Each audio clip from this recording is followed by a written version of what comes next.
সন্ধে সন্ধে দুজন মিলে বেরিয়ে পড়েছি আজকে যাব লেহেঙ্গা কিনতে।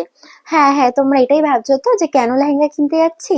দাঁড়াও দাঁড়াও, তোমাদের সাথে সবটাই শেয়ার করো। সারা পুজোতে আমরা কলকাতা থেকে এত শপিং করেছি যে আমাদের কলকাতায় গিয়ে শপিং করার মতন শরীরে কোনো এনার্জি, তাই জন্য দিদি বললো যে না চল, হাবড়া থেকেই আমরা এবার কেনাকাটা করবো। আর এই যে আমাদের মহান ব্যক্তি, কোথাও আসলে ওর আরসি খেতে হয়, সেভেন আপ খেতে হয়, পেপসি খেতে হয়, মানে কি কিনা খেতে হয়। যাই হোক, কি আর করা যাবে। তো আমরা কিন্তু হাবড়ায় চলে এসেছিলাম মিনা বাজারে, যেখানে ভীষণ সুন্দর সুন্দর লেহেঙ্গা পাওয়া যায়। আমরা এখান থেকে আগেও অনেকগুলো নিয়েছি। আমরা ফার্স্টে এসে একটা হোয়াইট কালার লেহেঙ্গা দেখছিলাম, যেটা মোটামুটি ঠিকঠাক ছিল, বাট অতটাও ভালো লাগেনি। দেন এই ব্লু কালারের লেহেঙ্গাটা আমাকে দেখাচ্ছিল, যেটা আমি একটু ট্রাই করে দেখছিলাম যে আমাকে মানাচ্ছে কি।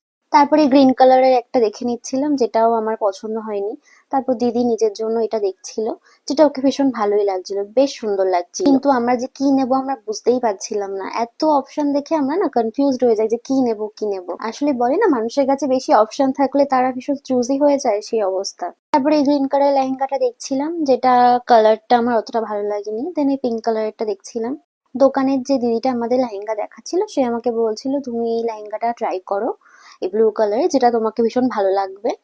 বাট আমার একদমই ভালো লাগেনি এই কালারটা, তাও আমি একটুখানি ট্রাই করে নিচ্ছিলাম যে আমাকে কেমন লাগছে না লাগছে। তারপর তো ফাইনালি আমরা ডিসাইড করে কেনাকাটা কমপ্লিট করি আর কি।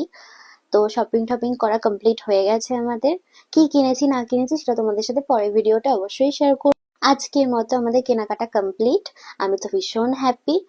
আজকে মিনি ব্লগটা এই অবধি। কেমন লাগলো অবশ্যই কমেন্ট করে জানিও। টাটা।